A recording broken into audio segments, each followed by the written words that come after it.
इस कहानी के सभी पात्र काल्पनिक हैं। इस वीडियो में सब कुछ एक परिकथा है। वीडियो वयस्कों के लिए बनाया गया है, ना कि बच्चों के लिए।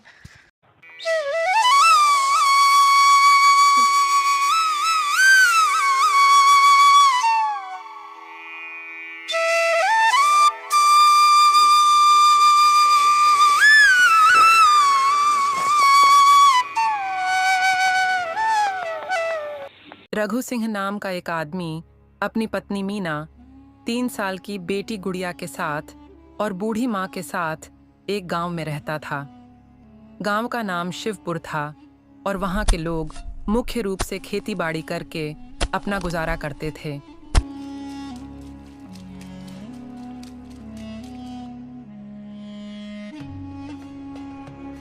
रघु ने कहा, हमें जल्दी से फसल की कटाई का काम शुरू कर देना चाहिए। मीना ने चिंता जताई। इस बार जब पैसे आएंगे तो सबसे पहले हम अपनी छत की मरम्मत करवाएंगे। हाँ, बारिश में बहुत परेशानी होती है। हमारे छत से पानी टपकता है और घर का सारा सामान भीग जाता है। तुम ठीक कह रही हो मीना, इस बार सबसे पहले हम छत की मरम्मत करवाएंगे। और हाँ, गुड़िया काफी दिनों से बैडमिंटन की जिद कर रही थी। इस बार उसके लिए जरूर लेकर आऊंगा। रघु भाई, इस बार तो तुम्हारी फसल बहुत अच्छी हुई है। लगता है तुमने बहुत मेहनत की है। गांव के ही राजू ने कहा। शहर में मेरा एक जानकार है जो तुम्हारी फसल के लिए अच्छी कीमत देगा। अगर तुम चाहो तो मैं तुम्हारी उससे बात करवा सकता हूँ। हाँ राजू भैया, क्यों नहीं, आप मुझे उनका नंबर दे दीजिए। ठीक है, शाम को आता हूँ तुम्हारे घर। वे हंसी खुशी बातें कर ही रहे थे कि अचानक तेज हवा चलने लगी और मूसलाधार बारिश होने लगी। सभी किसान अपनी फसल खेत में छोड़कर भाग गए।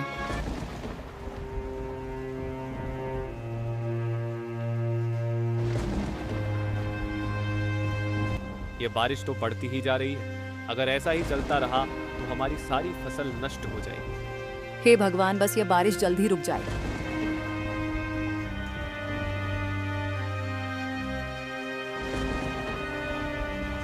तेज हवा चलने के बाद बरसे बादल किसानों पर आफत बनकर टूटे गांव के सभी लोगों ने अपनी फसलें खेत में ही छोड़ रखी थी।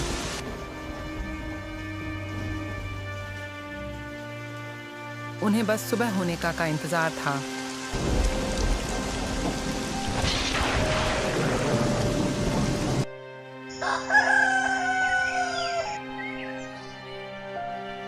सुबह होते ही जब किसान खेत पहुंचे तो वहां का नजारा देखकर लोग दंग रह गए।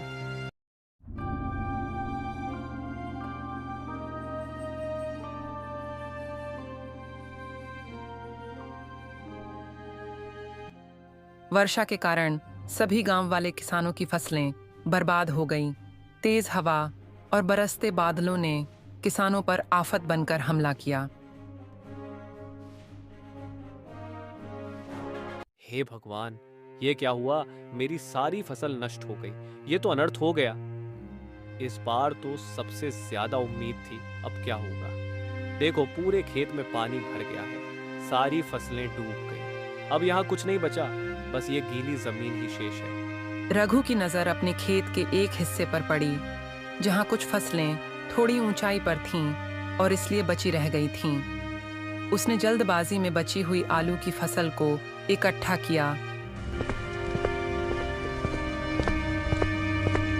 और घर लौट आया।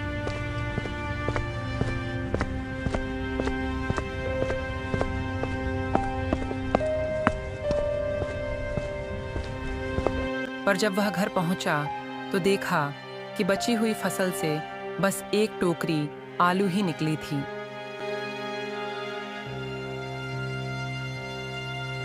हमारी सारी फसल बर्बाद हो गई। इतनी मेहनत से उगाई थी, पर इस बारिश ने सब खत्म कर दिया। बस कुछ ही आलू बचे हैं। उनसे तो एक हफ्ते का गुजारा भी मुश्किल है। अब हम क्या करेंगे? स्विंग गांव के सभी किसानों का बहुत बुरा हाल था। इस बारिश ने किसानों को अंदर तक तोड़ दिया था, खासकर उन गरीब किसानों को जिनके पास कमाई का बस एक ही जरिया था। जी, आप ज्यादा परेशान मत होइए। आप धैर्य रखिए। अगर आप ही धैर्य तोड़ देंगे तो हमारा क्या होगा? हम कोई ना कोई हल निकाल ही लेंगे। मीना ने रघु को सांत्वना दी। तभी मीना के मन में एक विचार आया।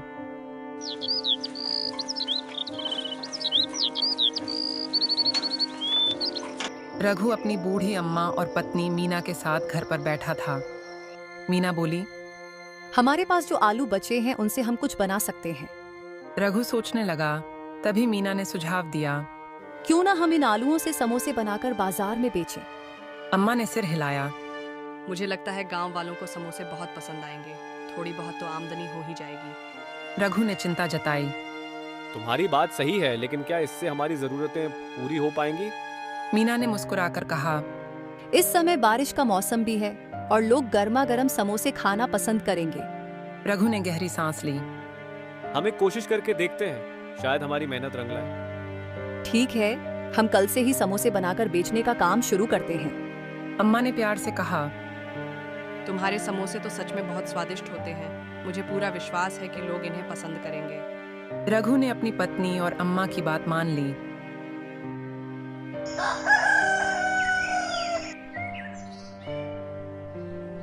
और अगले दिन से ही बहुत मेहनत करने लगा। वे घर पर ही समोसे बनाने का सारा सामान तैयार कर लेते।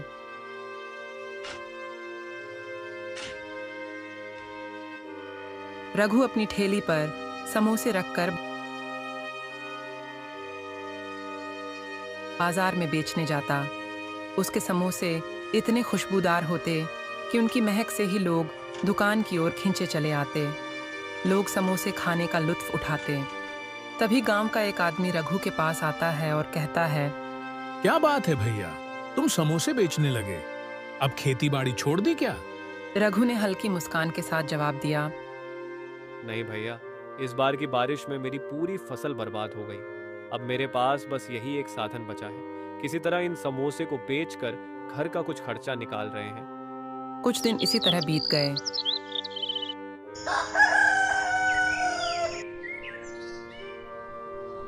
गांव में समोसे की बहुत चर्चा होने लगी। रघु के समोसे लोगों को बहुत पसंद आने लगे। जो नुकसान हुआ था वह धीरे धीरे भरपाई करने लगा। रघु का समोसे का काम ठीक ठाक चलने लगा। जो भी थोड़ी बहुत कमाई होती वह घर के खर्चे में लग जाती। लेकिन अब रघु को समोसे के सामान के लिए पैसों की जरूरत थी। वह इस चिंता में बहुत परेशान रहने लगा। उसे चिंतित देखकर गांव के रामलाल काका उसके पास आए।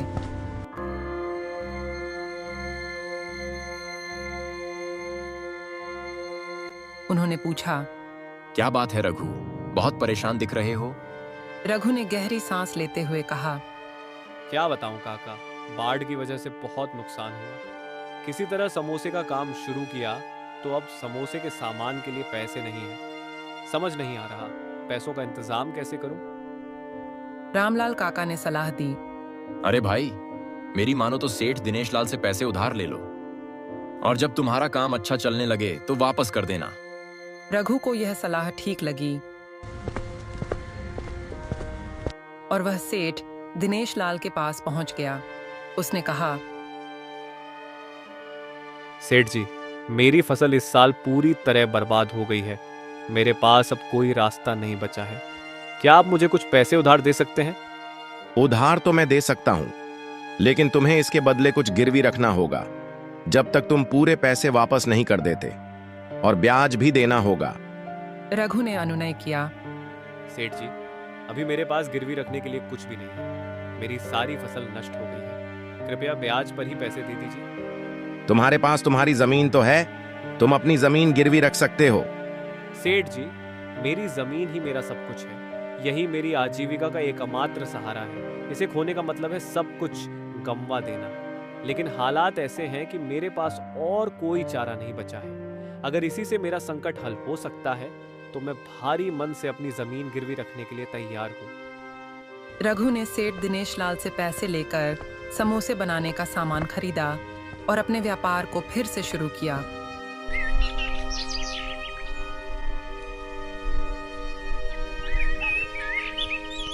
मीना, मैंने सेठ दिनेश लाल से पैसे उधार लिए हैं, लेकिन इसके बदले मुझे अपनी जमीन गिरवी रखनी पड़ी। मीना चौंक कर बोली, क्या तुमने जमीन गिरवी रख दी? तुम्हें अंदाजा भी है कि यह कितना बड़ा जोखिम है। सेठ कितना चालाक और लालची है। अगर हम 1 महीने में उसका ब्याज नहीं चुका पाए तो वो हमारी जमीन हड़प लेगा। रघु ने गहरी सांस ली और मीना को समझाते हुए कहा, मुझे पता है मीना, पर मेरे पास और कोई चारा नहीं था। हम बहुत मेहनत करेंगे और समय पर पैसे चुका देंगे, मैं वादा करता हूँ। धीरे धीरे उसका व्यापार चल पड़ा और उसकी समोसे की कमाई ठीक ठाक हो गई।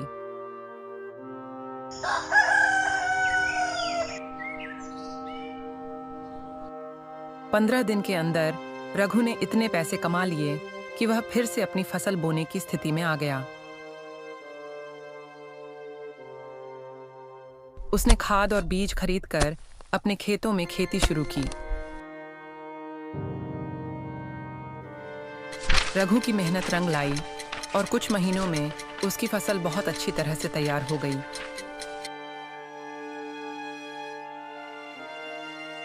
लेकिन सेठ दिनेश लाल बहुत ही चालाक और धूर्त इंसान था। वह अक्सर ही लोगों को ब्याज पर पैसे देता और उन्हें हमेशा ठगने में लगा रहता था। सेठ दिनेश लाल की नज़र हमेशा से ही रघु की जमीन पर थी। वह किसी भी तरह इस पर कब्जा करना चाहता था।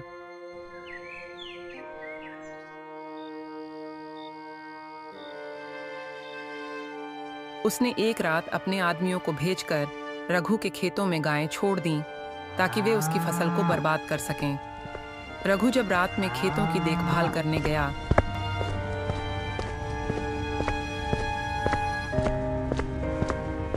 तो उसने देखा कि उसकी फसल नष्ट हो रही है। वह खेत में घुसा और गायों को हटाने लगा।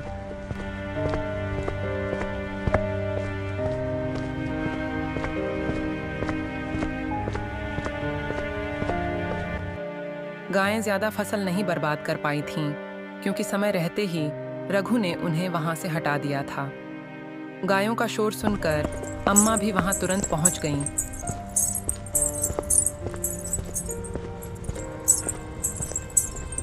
और खेतों की हालत देखकर चिंता में पड़ गईं। उन्होंने गुस्से से कहा, देखो, हमारी फसल बर्बाद हो गई। मुझे लगता है कि ये किसी दुश्मन का काम है। मीना भी चिंता जताते हुए बोली, ये जरूर सेठ दिनेश लाल का ही काम होगा। रघु ने अम्मा और मीना की ओर देखा और कहा, तुम्हारी बात सही है। सेठ दिनेश लाल हमें फंसाना चाहता है, लेकिन हम हार नहीं मानेंगे। रघु ने फैसला किया, अब मैं अपनी फसल की रक्षा के लिए खुद अपने खेत में ही रहूंगा। जब तक हमारी फसल पूरी तरह तैयार नहीं हो जाती, मैं यहीं सोऊंगा और कोई भी इसे बर्बाद नहीं कर पाएगा। अम्मा ने गहरी चिंता के साथ कहा, मुझे पूरा यकीन है कि यह जरूर सेठ दिनेश लाल का ही काम है। वह हमारी फसल बर्बाद करने के लिए कुछ भी कर सकता है। रघु ने आत्मविश्वास से जवाब दिया, चिंता मत करो अम्मा, मैं अब खुद खेतों की रखवाली करूंगा और इस बार उसकी कोई भी चाल कामयाब नहीं होगी।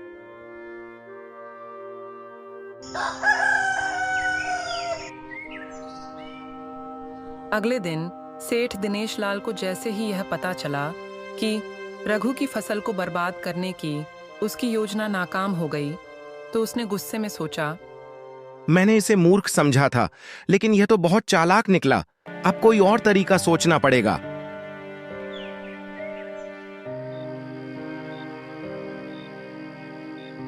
कुछ दिनों बाद आधी रात को सेठ दिनेश लाल चोरी छिपे खेत में पहुंचा।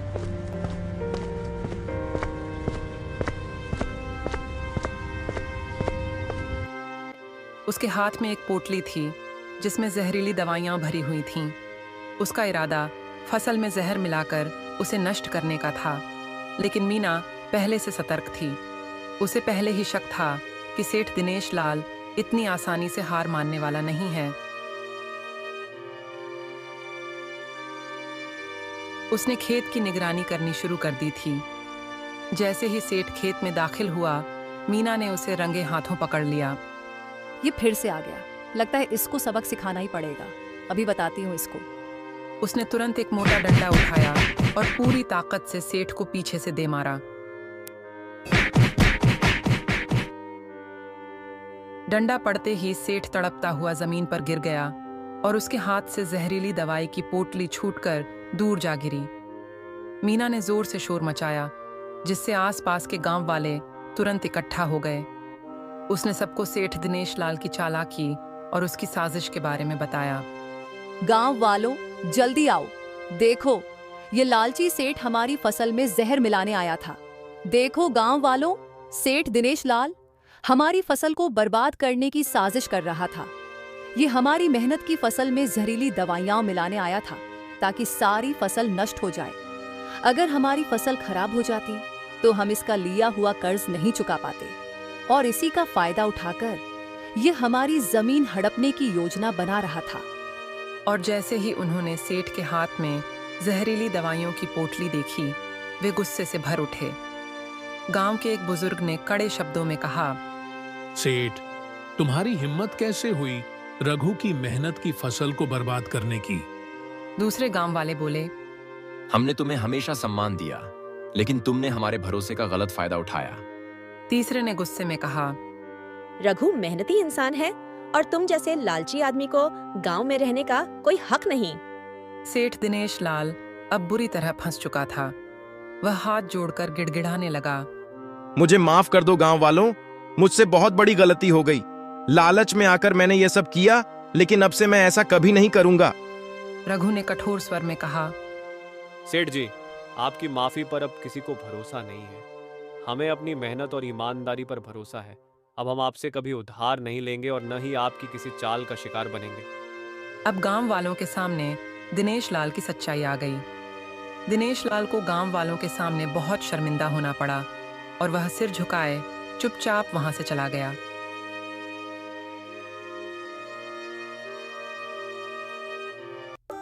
रघु ने अपनी फसलों को बेचकर सेठ दिनेश लाल का सारा पैसा ब्याज सहित लौटा दिया। इस तरह रघु की मेहनत और सच्चाई ने उसे उसकी जमीन वापस दिलाई और उसने अपने परिवार के साथ खुशहाल जीवन बिताया।